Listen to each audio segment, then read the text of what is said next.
Hello, dear listeners. Before we begin today's story, I'd like to send a special hug to Andy Derricks from Kimberley, South Africa. She commented on our last video saying she loves our stories, as she can no longer read due to vision loss. Andy, please receive all our love. Our community is sending you many blessings, and I'm deeply moved to know that our stories have been helping so many people through difficult times. And what about you, dear listener? Leave your name and let us know where you're listening from in the comments. Who knows? Maybe your name will be featured in the next video too. Now then, let's begin today's story. The first sound was a choked, watery sob, transmitted through the fragile connection of a phone call. Ethan? I'm so sorry to call you this late. Jane Miller's voice was a fractured whisper, stripped of its usual bright efficiency. I know you're my boss, but could you come get me? I don't know who else to call. On the other end of the line, in the silent luxury of his penthouse, Ethan Prescott didn't hesitate. There was no annoyance in his voice, no hint of professional distance. Only an immediate, calm authority. Where are you, Jane? I'm on my way. 15 minutes earlier, his world had been orderly. He had just dropped Jane on this very sidewalk, a rare personal gesture for his fiercely independent assistant. It was her boyfriend's birthday, and she had been practically vibrating with excitement, balancing a small, perfect-looking cake on her lap. Her eyes had been shining with anticipation. Ethan had let her leave work early, a small reward for the countless late nights she put in. The quiet, brilliant way she anticipated his needs and seamlessly covered for the mistakes of others. He'd even offered the ride, a simple kindness. Now, as his sleek black car pulled up to the same curb, the woman he found was a ghost of the one he'd left behind. The joy in her eyes had been extinguished, replaced by a raw, hollowed-out pain that was visceral even from a distance. She slid into the passenger seat without a word. The silence in the car was heavy, thick with unspoken misery. Her eyes were red and swollen, her hands clenched tightly in her lap. The cake box was gone. Ethan pulled away from the curb, the car's engine a low, unobtrusive hum. He drove through the glittering city streets, respecting her silence, not daring to intrude on her private grief with clumsy questions. He was a man who solved problems, but this was a wound, and he had no idea how to begin to mend it. He was about to ask the perfunctory question, "Should I take you home?" when her voice, fragile as glass, broke the quiet. "He wouldn't open the door," she whispered, her gaze fixed on the blur of lights outside the window. I rang and rang. I knew he was home. I could hear the music. She took a shaky breath, the sound of her carefully constructed world shattering. I went around to the side window, the one in the kitchen. I just wanted to see. I saw her. There was a woman in the kitchen. She was wearing his shirt. The confession landed in the silent car with the force of a physical blow. It was a simple statement, but it held a universe of betrayal. Ethan's hands tightened on the steering wheel, a surge of protective, white-hot anger rising in him on her behalf. An anger at the faceless man who had so carelessly broken this bright, dedicated woman. He said nothing, just continued driving until he pulled up in front of her modest apartment building. He put the car in park, the engine idling softly. The silence returned, but it was different now. It was charged, intimate. He finally turned to look at her. His usually professional, detached expression was gone, replaced by a deep, genuine empathy. His voice, when he spoke, was low and firm, a stark contrast to the storm of anger he felt inside. It was more than a boss speaking to an assistant. It was a man speaking to a woman, a human being seeing another's pain. "You deserve better, Jane." The words hung in the air between them, a simple, powerful truth. In the quiet intimacy of the car, surrounded by the sleeping city, a line had been crossed. The space was no longer defined by their roles, but by a sudden, undeniable current of electricity, a shared moment of vulnerability that changed everything. 30 minutes later, Jane was cocooned in the hollow comfort of her small apartment. The television was on. the forced laughter of a sitcom, a pathetic attempt to drown out the sound of her own ragged sobs. A half-eaten tub of ice cream was melting on the cushion beside her, a cliché she was too heartbroken to resist. She was adrift in a sea of misery, the words "she was wearing his shirt" playing on a cruel, endless loop in her mind. Her phone buzzed on the coffee table, the sound jarring in the quiet room. She ignored it. It buzzed again. With a groan, she reached for it, expecting a pathetic, self-serving apology text from Drake. But the name on the screen made her heart skip a beat. Ethan Prescott. She hesitated, then answered, her voice thick and hoarse from crying. "Hello. Jane. It's Ethan." His voice was calm, steady, a stark contrast to her emotional chaos. "I know this is a terrible time," he began, his tone unusually hesitant. "But I need to ask you something."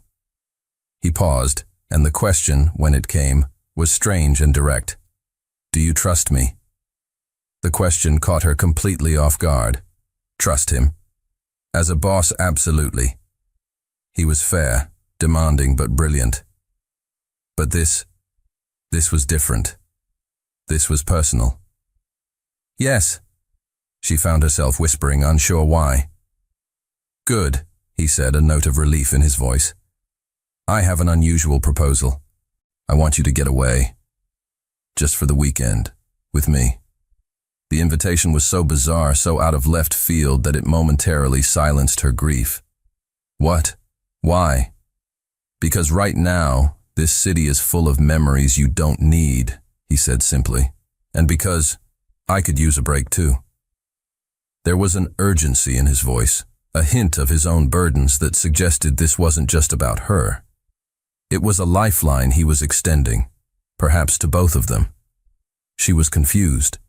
She was heartbroken. But she was also adrift, with nothing to lose. The thought of staying in her apartment, drowning in memories of Drake, was unbearable. "Okay," she said, the single word a leap of faith into the unknown. "Pack a bag for a warm climate," was all he said before hanging up. An hour later, he was at her door. He didn't take her to the commercial airport.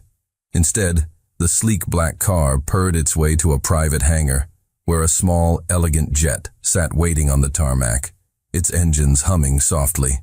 The sheer scale of his wealth, something she intellectually knew but had never truly witnessed, hit her with full force.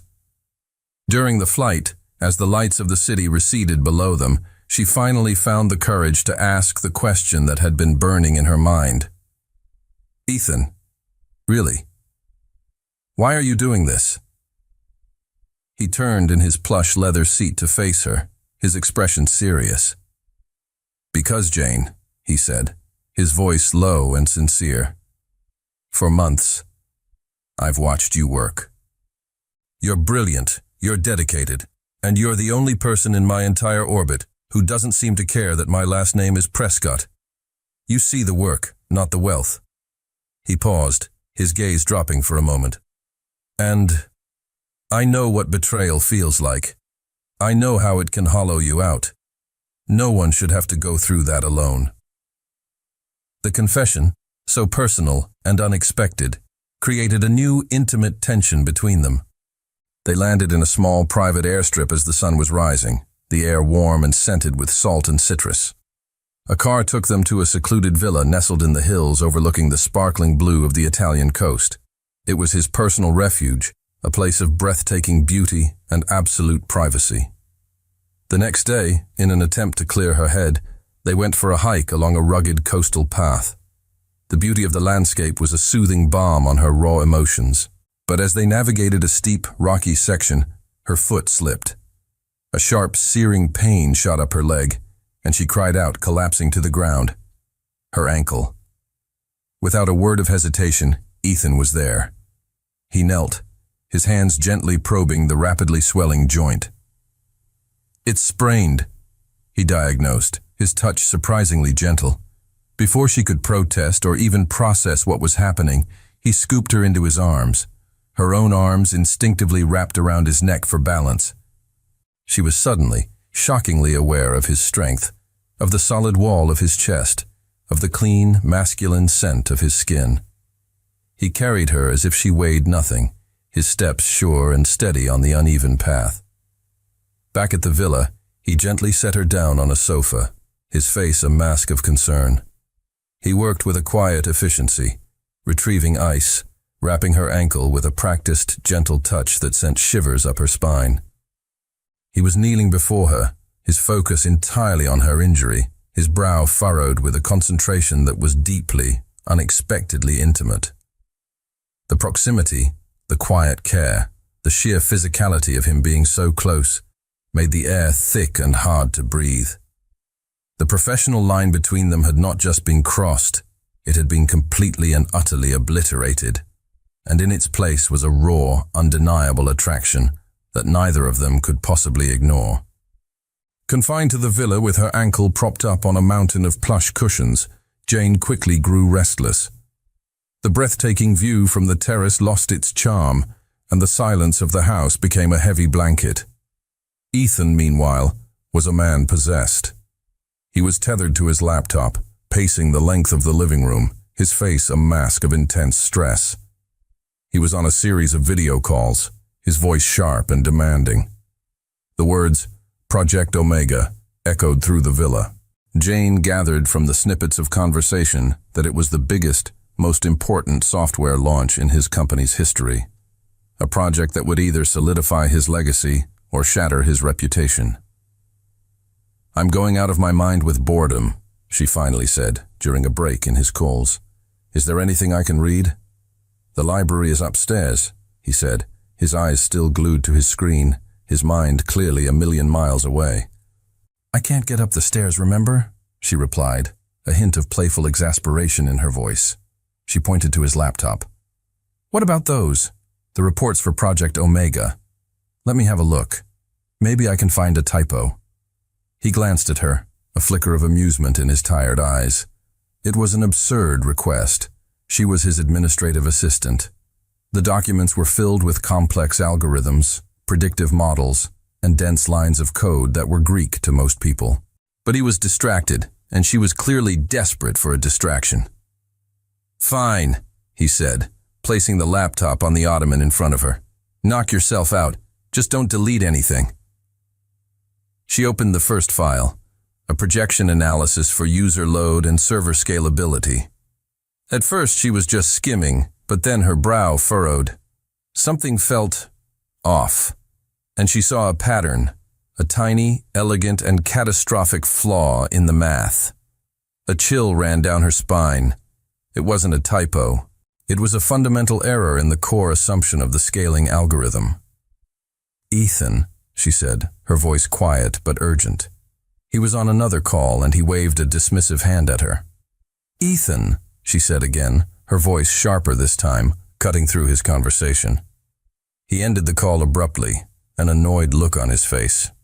"What is it, Jane? I'm in the middle of a crisis." "You're about to be in a much bigger one," she said, her finger tapping the screen. "There's a mistake here. In the scalability projection." She pointed to a specific line of code. "This calculation, it assumes a linear growth in data processing, but the architecture you're using will create an exponential load. It will work for the first few hours, but once you hit critical mass..." She looked up at him, her eyes wide with the gravity of her discovery. "If you launch as is, the entire system will crash. A total, catastrophic failure in less than 24 hours. The color drained from Ethan's face. He stared at her, then at the screen, then back at her. He snatched the laptop, his own eyes flying across the data. He saw what she was pointing to, and a look of dawning horror spread across his features. His entire team of world-class six-figure salaried engineers had missed it. A multi-million-dollar, reputation-defining project was on the verge of imploding. He immediately convened an emergency video conference with his lead engineers. He shared his screen, his voice tight and controlled, and pointed to the flaw she had identified. There was a stunned silence on the other end of the line, followed by a frantic flurry of confirmations. She was right. After the call ended, Ethan stood in the silent living room, the setting sun casting long shadows across the floor. He looked at Jane, who was watching him with a nervous expression. He was no longer looking at his assistant. He was looking at a hidden genius, a secret weapon he never knew he had. He walked over and knelt in front of her, his expression a mixture of awe and utter disbelief. "How, Jane?" he asked, his voice barely a whisper. "How in the world did you know that?" The question hung in the quiet, sun-drenched room. "How did you know?" It wasn't an accusation. It was a plea for understanding from a man whose entire world had just been tilted on its axis. Jane looked down at her hands, a faint flush of embarrassment coloring her cheeks. The secret she had guarded for so long, the ghost of the life she had been forced to abandon, was about to be exorcised. "I wasn't always an administrative assistant," she began, her voice soft. "I was 3 years into a software engineering degree at Stanford." Ethan's eyes widened in surprise. Stanford's engineering program was legendary, notoriously difficult to get into and even harder to complete. "What happened?" he asked gently, sensing the story was a painful one. "My aunt," Jane whispered, a familiar ache settling in her chest. "She raised me after my parents died. She was my whole world. She got sick. Really sick. The treatments were expensive and the insurance didn't cover everything. I dropped out of school to work full-time to help pay the bills, to be with her." She stared out at the sparkling sea, the memory still raw. She passed away 2 years ago. But the medical debt, it was a mountain. I was drowning in it. Going back to school was impossible. The job at your company was the best I could get without a degree. It was steady. It paid the bills. She finally looked at him, her eyes shining with unshed tears. "I just never stopped loving it. The logic, the problem solving. I read articles. I do online tutorials. I try to keep up. It's the one part of that old life I couldn't let go of." Ethan listened, his expression unreadable, but his attention absolute. He was seeing her, truly seeing her for the first time. He saw the brilliant mind, the fierce loyalty, the quiet sacrifices she had made. He saw the incredible, untapped potential that had been buried under a mountain of bad luck and personal tragedy. A deep, profound sense of injustice stirred within him. He stood up and began to pace the room, a restless energy radiating from him. He stopped, his back to her, and looked out at the horizon. "I'm going to pay off your debts," he said, his voice firm, decisive. "All of them, and I'm going to fund the remainder of your degree, whatever it costs." Jane's heart leaped, but she immediately shook her head. "Ethan, no, I can't let you do that. It's too much, it's charity." He turned to face her, a slow, determined smile spreading across his face. "Then don't consider it charity," he said, walking back toward her. "Consider it an investment." He knelt in front of her again, his gaze intense and sincere. "Prescott Tech is making a strategic investment in its single most valuable asset. You. You saved Project Omega. You did something my entire team couldn't. You don't belong behind a desk scheduling my meetings, Jane.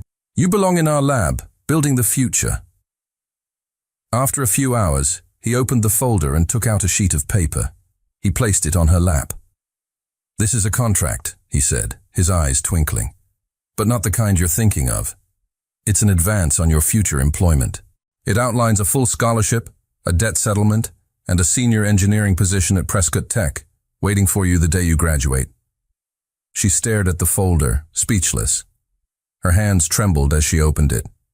It was all there, in black and white. A future she thought had been stolen from her, handed back to her not as a gift, but as something she had earned. He wasn't saving her. He was recognizing her. He was betting on her. I don't know what to say," she whispered, her voice choked with emotion. "Say you'll accept," he said softly. "Say you'll let me invest in you." How could she possibly refuse? It was more than money. It was a career. It was respect. It was a testament of his belief in her. It was, she realized with a jolt, that had nothing to do with gratitude, the most profoundly romantic gesture she had ever known. The final day in Italy was bathed in a golden, dreamlike light. The agreement had been made, the contract signed. The dynamic between them had shifted irrevocably. He was no longer just her boss, and she was no longer just his assistant. The professional hierarchy had dissolved, replaced by a partnership built on mutual respect and a simmering, unspoken attraction. The air between them was thick with it. Every shared glance held a new weight. Every casual touch lingered a moment too long. The gratitude in her heart had mingled with a deep, growing admiration, and it was all becoming tangled up in a feeling she was too afraid to name. He, in turn, looked at her with an open admiration that was completely new, his gaze often softening when he thought she wasn't looking. Their last evening, he arranged for a simple dinner to be served on the villa's main terrace. A small table was set for two, overlooking the sea as the sun began its slow, spectacular descent, painting the sky in fiery strokes of orange and pink. They didn't talk about work. They didn't talk about her ex-boyfriend. They talked about everything else. He told her about his childhood, about the immense pressure of being a Prescott, and his secret dream of one day sailing around the world. She told him about her passion for building things, for creating order out of chaos, and her fear of not living up to the potential he saw in her. The conversation was easy, deep, and profoundly intimate. The connection between them was no longer a subtle undercurrent. It was a powerful, undeniable tide, pulling them closer with every shared story, every shared laugh. As darkness settled, leaving them in the soft glow of a few flickering candles, a comfortable silence fell between them. "Jane," Ethan said, his voice a low, serious murmur that was different from his usual confident tone. He reached across the small table, his hand covering hers. His touch was warm, firm, and sent a jolt of electricity straight to her heart. "I know your heart is still healing," he began, his thumb gently stroking the back of her hand. "And the last thing I want to do is rush you or make you uncomfortable. But I wouldn't be honest if I didn't tell you what's been happening with me." He took a breath, his gaze holding hers, full of a sincerity that made her insides tremble. "From the first day you walked into my office, I saw something special. A light, a brilliance you tried to hide. I told myself it was just professional admiration." He gave a small, self-deprecating laugh. "I was lying to myself. This weekend, seeing your strength, your resilience, your genius, it just confirmed what my heart has known for a long time." He leaned forward, his voice dropping to a near whisper. "I'm falling for you, Jane. I think I have been for a very long time." His confession was simple, direct, and utterly breathtaking. This time, when he leaned in to kiss her, she didn't pull away. She didn't even hesitate. She met him halfway. The kiss was everything they had been repressing for months. It was tender with unspoken admiration, passionate with pent-up longing, and deeply comforting with a sense of rightness, of coming home. It was a kiss that tasted of expensive wine, salt air, and the promise of a new beginning. When it finally ended, they didn't pull apart. They rested their foreheads together, their eyes closed, their breaths mingling in the warm Italian night. The professional line had been crossed. The personal boundary had been erased. They were finally just a man and a woman who had found each other in the wreckage of their lives. But as the reality of their situation began to creep back in, a single, terrifying question hung in the air between them. What happens Monday morning when the CEO and his former assistant, the company's newest engineering prodigy, walk back into the real world? The return to reality was less of a crash and more of a strange, thrilling recalibration. The office buzzed with the news. Jane Miller, the quiet, efficient administrative assistant, was not only back in school finishing her engineering degree on a full company scholarship, but she was also working part-time as a junior consultant on the now flawless Project Omega. Her relationship with Ethan was their secret, a fragile, beautiful thing they nurtured in quiet moments. Shared smiles across a crowded conference room, late nights working side by side in his office that ended with soft, stolen kisses, weekends spent far from the corporate world. Jane was happier than she had ever been.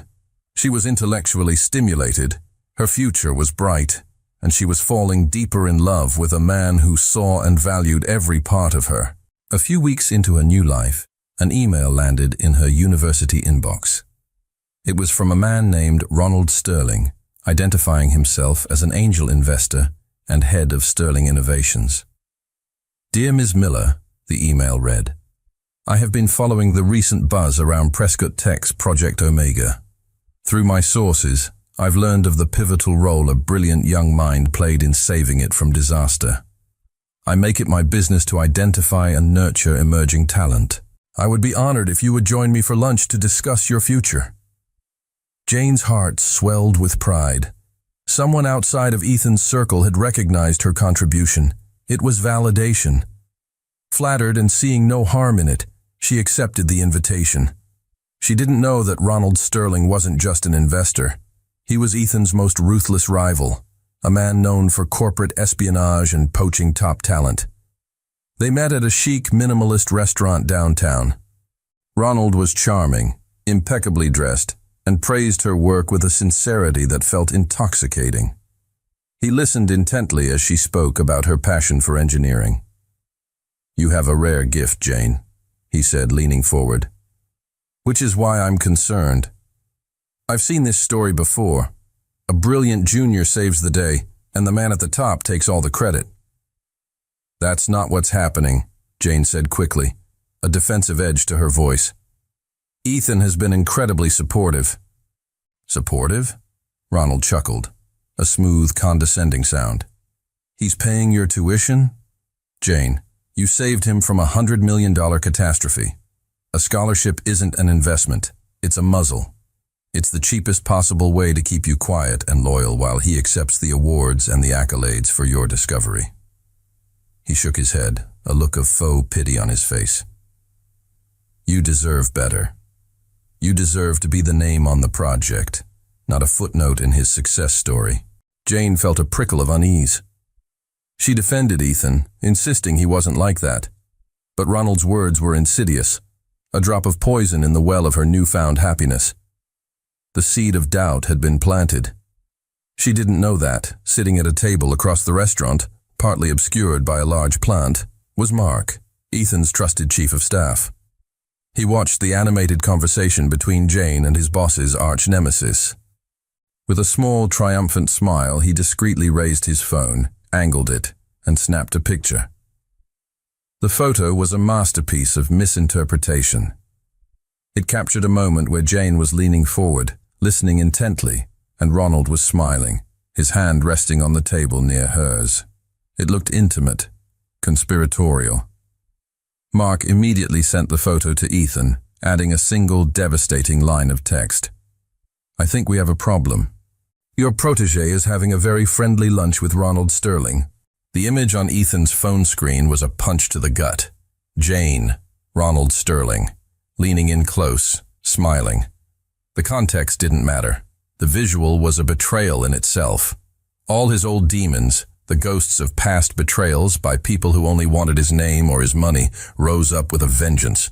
The trust he had so carefully, so tentatively placed in her felt like it was shattering. And behind it all was the insidious whisper of Mark's feigned concern. When Jane walked back into the Prescott Tech offices later that afternoon, her mind still wrestling with the doubts Ronald had planted, she found Ethan waiting for her. He wasn't in his office. He was standing in the middle of the open-plan workspace, his posture rigid, his face a cold, unreadable mask. "My office. Now," he said, his voice devoid of all warmth. It was the voice of her CEO, not the man who had kissed her under the Italian stars. A knot of dread tightened in her stomach. She followed him into the glass-walled office, and he shut the door behind them, the quiet click echoing the sudden closing of his heart. He didn't yell. He didn't raise his voice. What he did was infinitely worse. He was cold, clinical, and dripping with a disappointment that felt like acid. He held up his phone, displaying the picture Mark had sent. "Explain this, Jane." She stared at the photo, her mind struggling to process the implication. "That's..." I had lunch with an investor. Ronald Sterling. He reached out to me. He said he was impressed with my work. Your work? Ethan interrupted, a bitter, humorless laugh escaping his lips. Or my work? Did he want to talk about your future, Jane? Is that what this was about? He was parroting the poison Mark had been feeding him for weeks. He was just offering advice, she stammered, feeling defensive, cornered. Advice? Ethan's voice was dangerously low. Or an offer. Did he offer you more, Jane? A bigger check? A title? Is that what this is? After everything I've done for you, after I gave you a future, you were sitting there smiling, selling yourself to my biggest rival. The accusation, so baseless and cruel, struck her like a physical blow. He wasn't just questioning her loyalty. He was questioning her very character. He was reducing their entire relationship, his investment in her, to a simple transaction, the very thing Ronald had accused him of. Sell myself? She whispered, her voice trembling. The hurt was so profound it felt like a physical wound. You think, after everything, that I'm for sale? Tears welled in her eyes, but they were not tears of sadness. They were hot, angry tears of betrayal. The man she loved, the man she thought finally saw her for who she was looking at her and seeing a commodity. You know what? She said, her voice suddenly gaining a cold, hard strength born of pure heartbreak. Ronald was right about you. The words were a desperate last-ditch effort to make him see, to make him understand how deeply he was wounding her. But to Ethan, blinded by his own pain and fear, it sounded like a confession. So there was an offer, he said, his face hardening into stone. That was it, the final, unforgivable blow. If that's what you think of me, she said, her voice now eerily calm, if you think I could do that, then you never knew me at all. With a steady hand, she reached up and unclipped the Prescott Tech ID badge from her collar.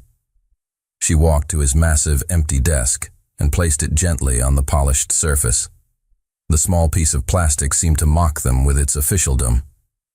I quit, she said, the words quiet, but absolute. She turned and walked out of the office, her back straight, her head held high. She didn't look back. She left him standing alone in his glass fortress, with her badge on his desk like a tombstone for the trust he had just killed. The silence he was left with was no longer just quiet. It was the deafening sound of his own heart breaking. The days that followed were a silent, gray hell for Ethan. The office felt hollow, his work meaningless. He would walk past Jane's empty desk a dozen times a day, a fresh wave of regret washing over him each time. He tried calling her, his pride warring with a desperate need to hear her voice, but the calls went straight to voicemail. He had built a wall of suspicion and accusation, and now he was trapped behind it, completely alone. His focus on work shattered. Project Omega, once his singular passion, now felt like a monument to his failure. He was distracted, irritable, and his performance suffered. Mark, his ever-present chief of staff, was a model of feigned sympathy. Don't worry, Ethan, he'd say, placing a hand on his shoulder. She wasn't who you thought she was. It's better you found out now. Each word of comfort was another twist of the knife. A week after Jane left, a real crisis hit.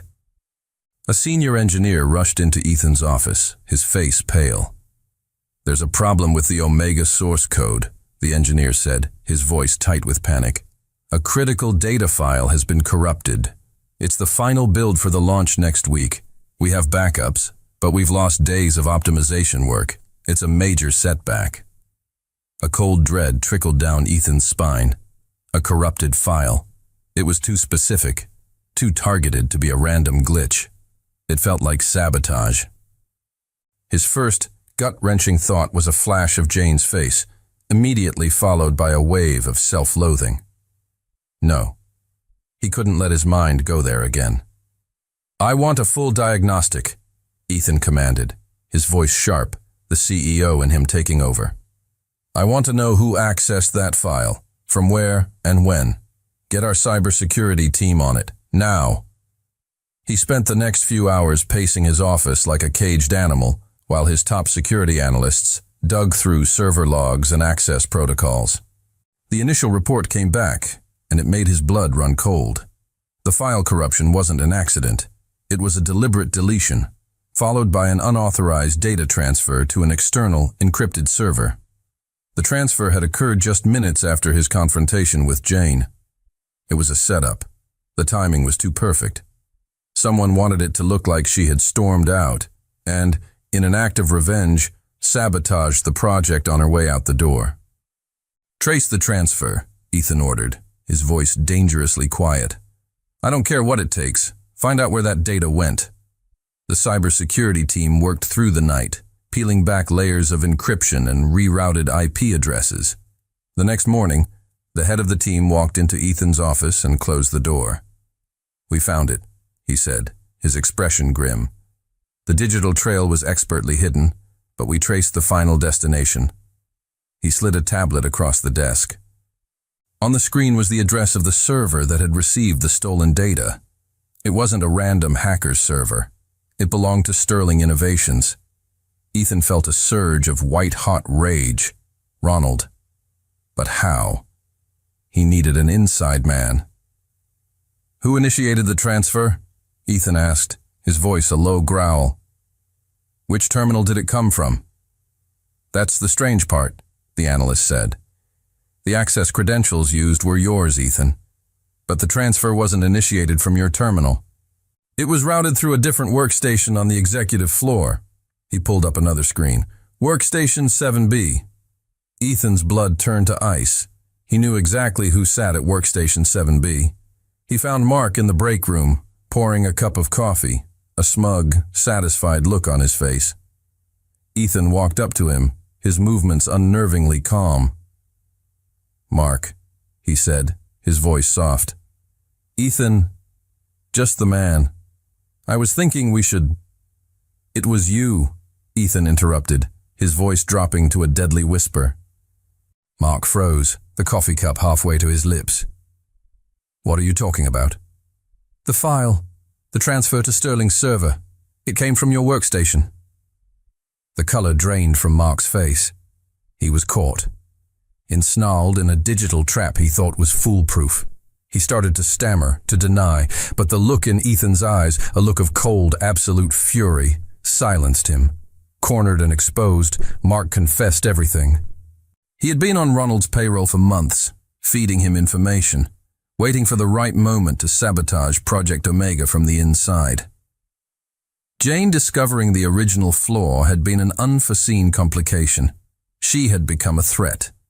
The plan to frame her was Ronald's idea, a brilliant, cruel way to neutralize the threat she posed, shatter Ethan's morale, and clear the path for Sterling Innovations to dominate the market. The truth was a physical blow. It knocked the air from Ethan's lungs.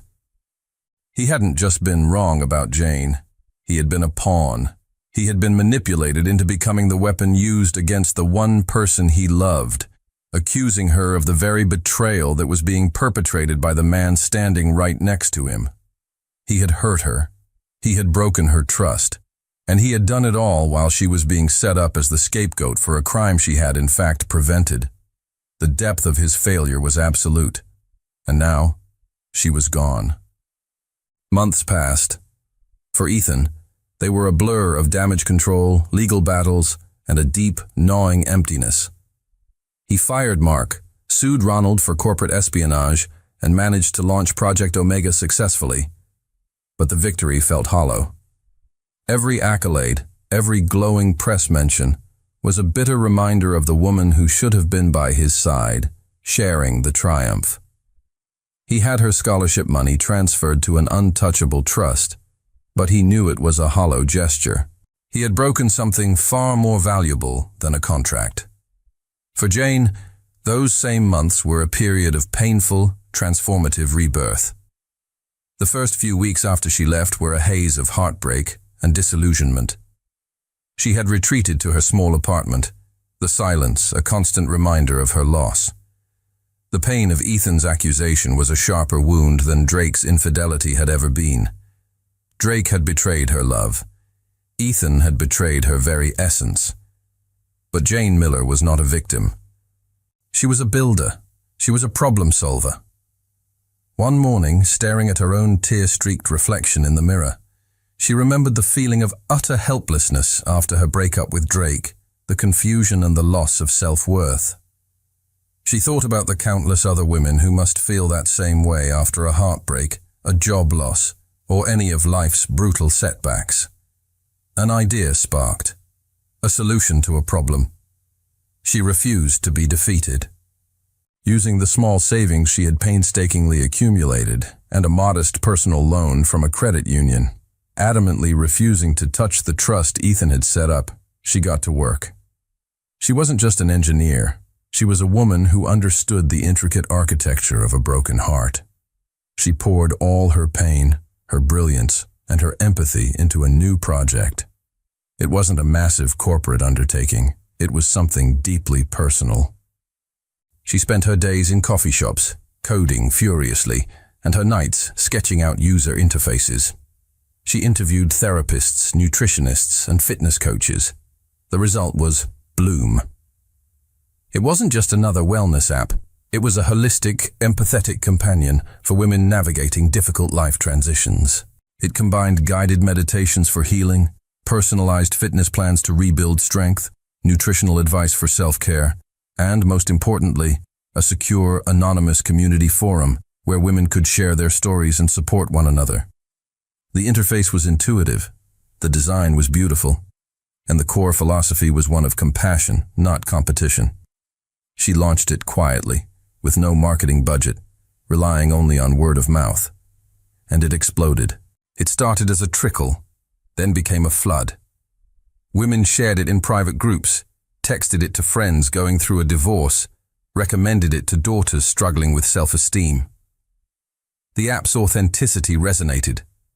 The stories in the community forum were raw, real, and powerful. Bloom wasn't just an app. It was a movement. Within 3 months, it had gone viral. Tech blogs started writing about the mysterious new app that was dominating the charts.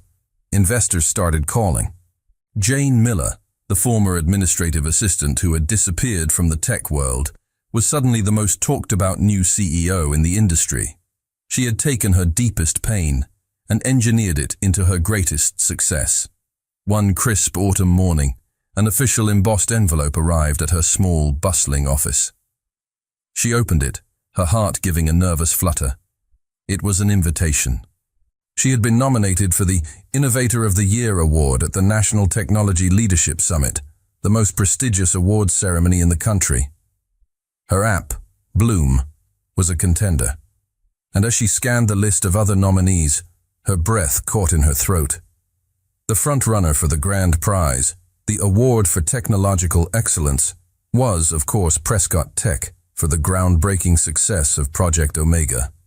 The stage was set. Their paths were inevitably about to cross again. The night of the awards ceremony was a glittering spectacle of power and innovation. The grand ballroom was filled with the titans of the tech industry, a sea of tuxedos and designer gowns. But tonight, Jane Miller was not an outsider. She was not a waitress or an assistant. She was a contender. She moved through the crowd with a quiet confidence that was entirely new. Her dress was simple but elegant, her hair styled in soft waves. She was no longer the girl who needed rescuing. She was a woman who had built her own kingdom. She exuded a calm, centered strength that turned heads more than any flashy jewelry could. Then she saw him. He was across the room, surrounded by a circle of industry heavyweights, but he seemed distant, his smile strained. Their eyes met across the crowded ballroom, and for a moment, the entire world seemed to fall away. The noise, the music, the people, it all faded into a dull hum. In his eyes, she saw a cocktail of emotions so potent it made her breath catch: regret, admiration, and a deep, aching longing. The crowd around him seemed to part, and he began walking toward her. Each step he took felt deliberate, momentous. The inevitable reunion was happening. He stopped a few feet in front of her, a respectful distance. He looked older, more tired than she remembered, the weight of the past few months etched into the lines around his eyes. "Jane," he said, his voice low, almost rough. "You look incredible." "So do you, Ethan," she replied, her voice cooler and more steady than she felt. "Congratulations on the success of Project Omega." "It should have been your success too," he said immediately, the regret in his voice raw and undisguised. He shook his head, as if words were failing him. "I'm sorry, Jane. I know that's not enough. I know it doesn't fix anything. But I need you to hear it." The sincerity in his eyes was a sharp pang in her chest. She saw the man she had fallen in love with, not the cold accuser from that terrible day. "I'm going to make it right," he continued, his gaze intense. "Tonight." Before she could ask what he meant, a booming voice from the stage announced the final, most prestigious award of the evening. "And now, for the Award for Technological Excellence, an award recognizing the single most impactful innovation of the year. The nominees are..." A drum roll began. The screen behind the stage flashed with logos. Bloom was there, and so was Project Omega. "And the winner is..." The presenter opened the envelope. "Prescott Tech for Project Omega." A wave of applause swept through the ballroom. Ethan didn't move. He just stood there, looking at Jane, his expression pained. A colleague patted him on the back, urging him toward the stage. With a final, meaningful look at her, he turned and walked toward the podium, the golden trophy waiting for him. He stepped up to the microphone, the heavy award in his hands. The spotlight was on him. The world was watching. He looked out at the vast, expectant crowd, his gaze sweeping over the faces until it found hers and held it. He took a deep breath, ready to begin the speech that would define his victory. The spotlight was blinding, the applause a deafening roar in Ethan's ears. He stood at the podium, the heavy, cold weight of the trophy in his hands, a stark contrast to the burning turmoil in his chest. This was the pinnacle of his professional life, the culmination of years of work, the ultimate validation, and it felt completely, utterly hollow. He looked out at the sea of faces, but the only person he truly saw was Jane. She was standing near the back of the room, her expression a mixture of pride, pain, and guarded curiosity. This moment, he realized, wasn't about his victory. It was about his redemption. He cleared his throat, and the room fell into a hushed, expectant silence. "Thank you," he began, his voice steady, amplified throughout the grand ballroom. "Thank you to the committee, to my incredible team, and to everyone who believed in Project Omega." He paused, his gaze fixed on Jane. "But I cannot accept this award." A shocked murmur rippled through the audience. People shifted in their seats, whispering to their neighbors. On the stage, the presenters exchanged confused glances. Ethan ignored them. He leaned closer to the microphone, his voice dropping but gaining an intensity that commanded the attention of every person in the room. "A few months ago," he continued, "Project Omega was on the verge of a catastrophic failure. A flaw buried deep in its code, a mistake worth hundreds of millions of dollars, was missed by my entire team of senior engineers. The project, and my company's reputation, was about to be destroyed." He let the confession hang in the air, the admission of fallibility, stunning the corporate world. It wasn't saved by a team of experts or a high-priced consultant. It was saved by one person, a brilliant, intuitive engineer who saw what no one else could. He took a deep breath, the hardest part of his confession yet to come. This same person was then targeted in a vicious act of corporate espionage, orchestrated by my rival, Ronald Sterling, and carried out by my own chief of staff, Markinson Bell. He named them, publicly. The gasps in the room were audible now. He was not just admitting a weakness, he was declaring war.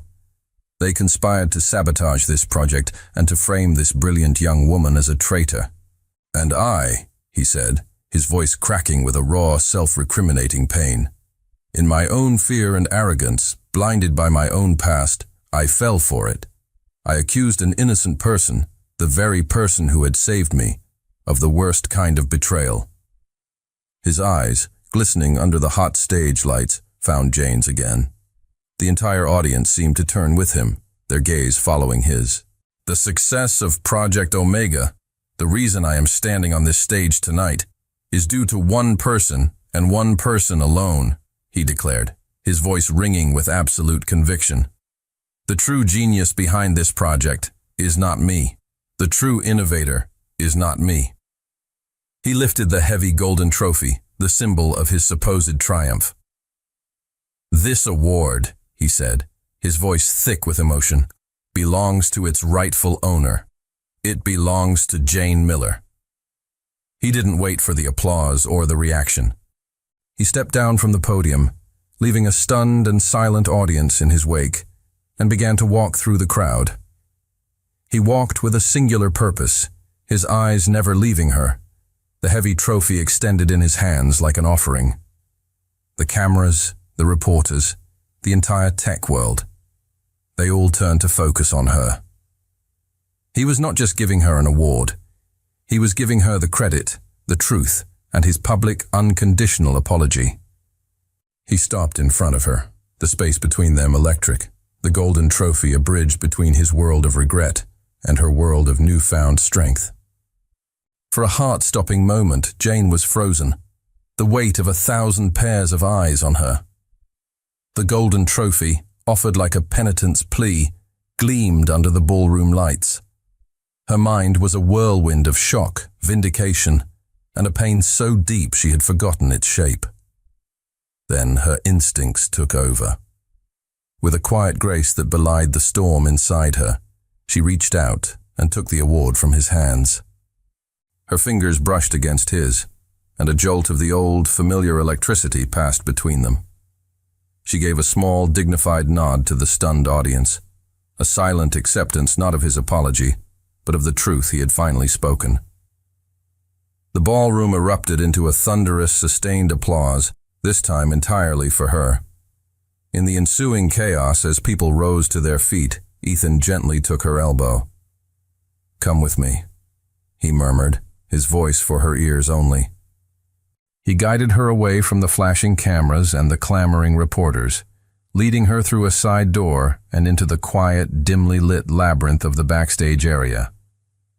They found themselves alone in a small, empty dressing room, the roar of the crowd a distant, muffled sound.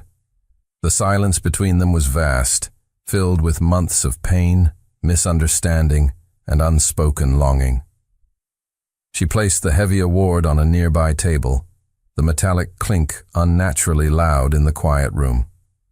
"Why?" she asked, her voice a trembling whisper.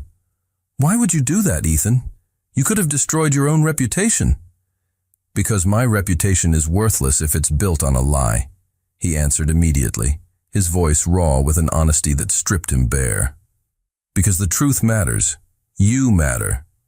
He took a hesitant step closer, his eyes pleading with her to understand. "I was wrong, Jane.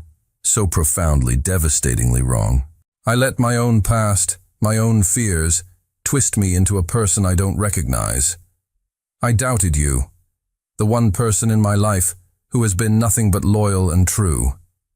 And I will spend the rest of my life regretting it." The apology was simple, absolute, and completely without excuse. It was everything she needed to hear. "I love you," he said, the words quiet but carrying the weight of his entire soul. He wasn't asking for anything. He wasn't making a demand. It was a confession, pure and simple. "I know I have no right to say that to you now. I know I might be too late. But I couldn't live another day without you knowing it, without you knowing the truth of what's in my heart." He stood before her, stripped of his power, his pride, his defenses. He was just a man, flawed and broken, who had risked everything for a single chance to tell her the truth. The anger and hurt that had been her constant companions for months began to dissolve, washed away by the raw sincerity in his eyes. He had wounded her, yes, but he had also just publicly sacrificed his own victory for her honor. She thought of the lonely nights, the struggle to build her app, the fire that had been forged in the pain he had caused. But she also thought of the man who had seen her brilliance when no one else did, the man who had carried her when she fell, the man who had believed in her enough to invest in her future. Could she forgive him? Could she trust him again? The answer, she realized with a sudden, heart-stopping clarity, had been there all along. Tears welled in Jane's eyes, but for the first time in months, they were not tears of pain or anger. They were tears of a slow, complicated, and overwhelming relief. "I love you too, Ethan," she admitted, the words finally escaping after being held captive for so long. Her voice was a soft, trembling whisper, but it landed in the quiet room with the force of a thunderclap. "I think a part of me never stopped." The look on his face was one of pure, unadulterated relief. It was as if a physical, crushing weight had been lifted from his shoulders. He took a step closer, his hands coming up as if to touch her, but he stopped himself, a new respect and hesitation in his posture. "But," she continued, her voice gaining a quiet strength, "I can't go back. I'm not your assistant anymore, Ethan. I'm not your protege. I've spent these last few months building my own path. I have to see where it leads."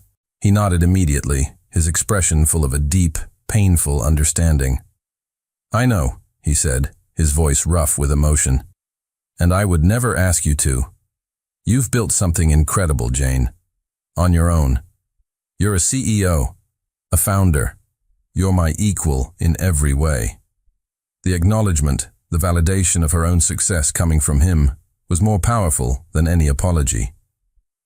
"That's why," he said, a new, nervous energy entering his voice, "I'm not here to offer you your old job back. I'm here to offer you a merger." The word hung in the air, completely unexpected. "A merger?" she repeated, confused. "Not in the traditional sense," he clarified quickly. "I don't want to absorb Bloom. I want to empower it. I'm proposing a partnership. Prescott Tech will acquire a minority stake in your company, providing the capital and infrastructure to scale Bloom globally, overnight. But you," he said, pointing at her, his eyes blazing with an intensity she hadn't seen since Italy, "remain the CEO. You retain full creative control. You run your company. You call the shots." He took a final step, closing the distance between them. He gently took her hands in his touch sending a familiar welcome warmth through her. "I don't want to save you, Jane," he said, his voice low and sincere. "I don't want to be your boss. I want to build an empire with you, as partners. In business, and if you'll have me, in life." She stared at him, speechless. It was the most audacious, respectful, and breathtaking proposal she could have ever imagined. He wasn't trying to put her back in a box, even a gilded one. He was offering her a bigger stage, a louder microphone, and his unwavering support to help her amplify her own voice. He didn't want to own her success. He wanted to champion it. It was everything she had ever wanted, to be seen, to be valued, to be respected as an equal.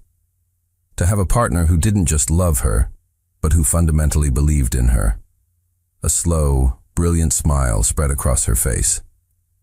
"Mr. Prescott," she said, a playful, familiar light returning to her eyes. "I believe we have a deal." 6 months later, the tech world was still buzzing. The merger of Prescott Tech and Bloom was the story of the year, a masterclass in modern partnership. It wasn't a hostile takeover or a quiet absorption. It was a true collaboration. With the full force of Prescott Tech's resources behind it, Bloom expanded globally at an explosive rate, helping millions of women and becoming a household name. And at the helm of it all were the industry's new power couple, Ethan Prescott and Jane Miller. Jane's new office was a testament to her journey. It was a spacious, light-filled corner office on the top floor of the newly christened Bloom Tower, a building Ethan had insisted her company have to itself. The walls were covered not with corporate art, but with her own charcoal sketches and motivational prints. It was a space that was both professional and deeply personal, a reflection of the company she had built. The door opened without a knock, a familiar, comfortable habit. Ethan walked in, a slight smile on his face, holding 2 coffee mugs. He placed one on her desk, black, just how she liked it. It was a small ritual they had, a quiet nod to the old days that now felt a lifetime away. "You look like you're plotting world domination," he said, leaning against the edge of her desk. "Just the wellness sector," she replied with a grin, not looking up from the tablet she was sketching on. "For now." Their dynamic was a beautiful, intricate dance. They were partners in every sense of the word. In the boardroom, they were a formidable team, challenging each other, pushing each other to be better, their combined vision driving both companies to new heights. In private, they were just Ethan and Jane, leaving the weight of their empires at the door, finding solace and laughter in the quiet moments. He watched her for a moment, a look of profound admiration on his face. "You have a meeting," he said finally. She looked up, confused. "I don't. My calendar is clear for the next hour." "It's a new meeting," he said, a mischievous glint in his eye. "A top priority investment proposal, and the investors are waiting." Intrigued, she followed him out of her office. He didn't lead her to a conference room. Instead, he led her to the private elevator, taking it all the way to the roof. When the doors opened, she gasped. The rooftop terrace, which was usually a stark, empty space, had been completely transformed. Strings of fairy lights were woven through the trellises. Hundreds of candles flickered in the twilight, and the air was filled with the soft scent of roses and jasmine. In the center of it all, a single table was set for 2. There was no one else there. "Ethan, what is all this?" she asked, laughing, completely taken by surprise. He took her hand, his expression turning serious, his eyes full of a deep, nervous sincerity. "It's a proposal," he said, his voice soft. "The most important one of my life." The city lights glittered below them like a carpet of fallen stars, but Jane only had eyes for Ethan. The man who had once been her intimidating boss, then her unexpected savior, and finally her fierce champion, now stood before her, his heart completely bare. "Jane Miller," he began, his voice a low, earnest murmur against the quiet hum of the city. He didn't let go of her hand. "I've offered you a job. I've offered you an investment. I've offered you a merger." A soft smile played on her lips as she remembered the whirlwind of their journey. "I gave you a scholarship and a title," he continued, a flicker of the old pain in his eyes. "I gave you a thoughtless, stupid accusation and a world of doubt when you deserved nothing but my absolute trust. But you, in return, you gave me your forgiveness. You taught me how to trust again. You became my partner in every sense of the word. And you made my world whole."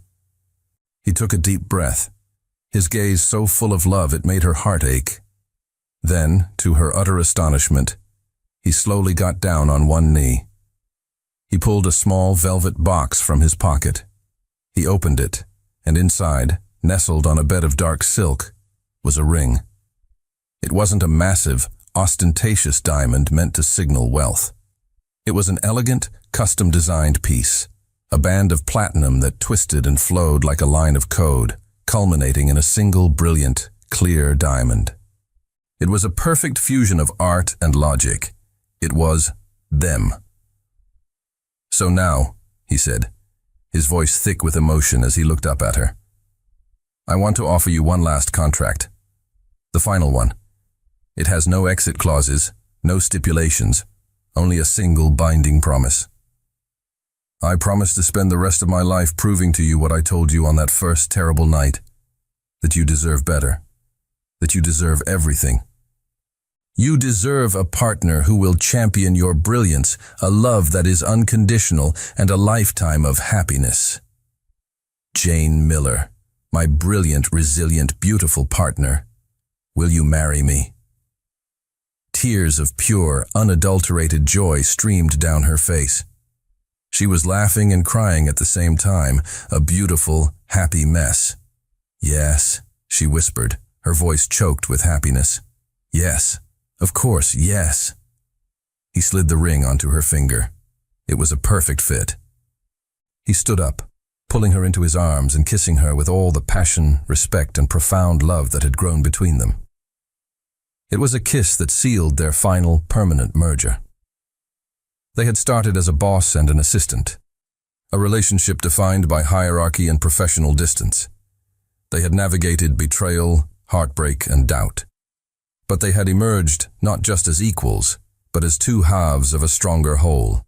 They were the king and queen of their own, shared empire, one built not on the cold, hard logic of business, but on the resilient, unbreakable foundation of trust, forgiveness, and a love that had proven strong enough to fix anything.